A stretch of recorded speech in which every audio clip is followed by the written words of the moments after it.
Well, hello, everybody. It's really good to be with you. It's a shame I can't see you. You can see me.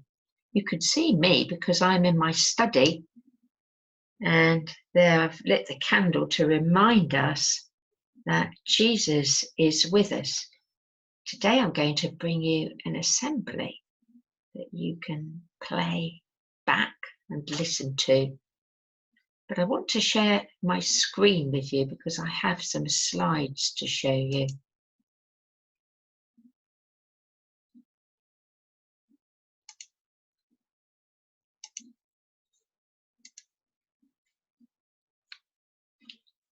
Rev'd Julie's assembly for the children of Furneux Pelham School.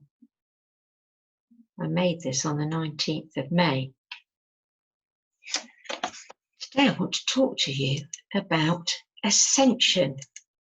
Ascension is, well, it's something that happens in the Christian year. So Christians remember Ascension.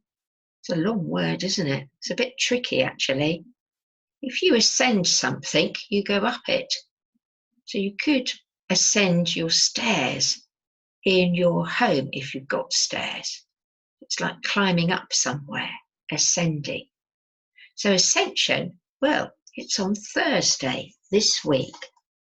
And I'm going to tell you all about Ascension and what it means for Christians.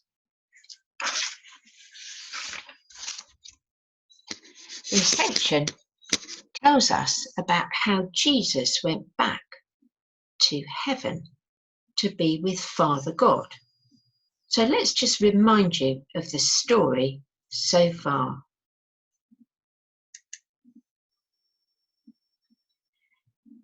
Jesus has been crucified. He died, and it was very, very sad. He was put into a tomb, and a stone was rolled in front of the tomb. Now, God raised him to new life again. Some of his friends, when they went to visit the tomb where he had been buried, they found it empty. The stone had been rolled away. There was no body inside, and an angel told them that Jesus wasn't dead any longer. He was alive. To show that it was true, he was alive, he appeared to his friends, the disciples. He spent time with them. He ate with them and talked with them, all about what had been happening. But then it was time for him to return to Father God in heaven. Listen to what the Bible tells us about the Ascension. Then Jesus led the disciples out of the city as far as Bethany, where he raised his hands and blessed them. As he was blessing them, he departed from them and was taken into heaven. They worshipped him and went back into Jerusalem, filled with great joy, and spent all their time in the temple, thanking God. In the time when the Bible was written, people believed heaven was somewhere up in the sky. You see, they hadn't explored the sky like we have today. They hadn't been into space. They had no aeroplanes. They didn't have any rockets. They hadn't made scientific discoveries. We know about the sky and space. So they thought heaven was up there in the sky. And the idea was that when Jesus left his friends, he ascended, he went up into heaven, up into the sky. But we know that heaven can't be just in the sky somewhere. I've been on airplanes quite a few times. I've never seen heaven up there. So the question I want to ask is, if heaven isn't up in the sky, where is heaven? Where did Jesus go when he left earth to go back to Father God? Well, the first thing to say is, I don't believe heaven is a place like we can visit. But Jesus did say the kingdom of heaven was close at hand. The kingdom of heaven was near. I think heaven is closer than we think. We may not be able to see it, but I think heaven, well, I think it's close because I think it's a dimension near us. We can't see, but it's close nonetheless. Another question I want to ask is, why did Jesus have to leave his disciples? God had gone to all that trouble to bring him back to life. Why didn't he just stay with them? I think one of the answers to that is Jesus left his friends, the disciples, because that's what Father God planned should happen. God's plan was that those who believe in Jesus, his followers, that they should be and do the things of Jesus on earth. All the good things Jesus did would be done by his followers. If Jesus had stayed on earth, I don't think they would have done that.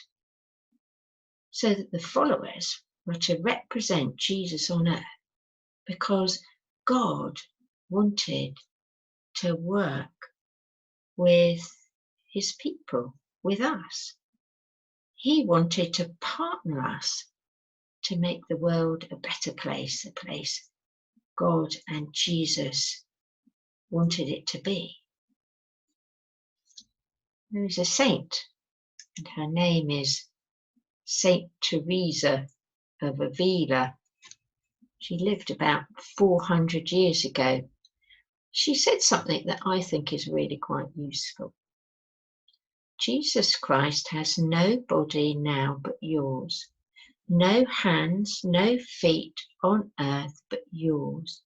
Yours are the eyes through which he looks with love on this world. Yours are the feet with which he walks to do good. Yours are the hands through which he blesses the world.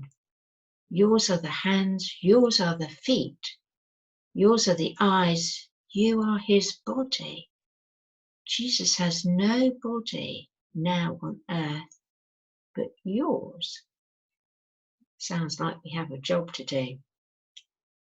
The things Jesus would have done, we are to do. Every time you care for others, each time you use kind words, each time you tell people about God and how much he loves people, each time you show love for someone and love for the world he created, then that's what you're doing. You're doing the things that Jesus would have done. Let's say a prayer. Father God, thank you for Jesus with you in heaven. Thank you that heaven is close to us. Thank you that Jesus has asked us to bring your love and goodness to all people. Please help us to do that. Amen. So I thought I'd finish with a song that you know. You can sing along if you want. I'm not sure I've got the words exactly right, but I think it's something like this. Shalom, shalom, may peace be with you. Shalom, shalom. In all that you do, may peace be with you. Shalom, shalom. Shalom, shalom, may peace be with you. Shalom, shalom. In all that you do, may peace be with you. Shalom, shalom.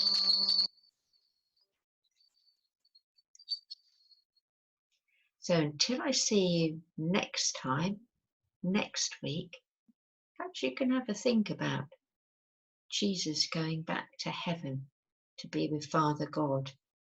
Perhaps you can think about heaven That's something to wonder about. Bye.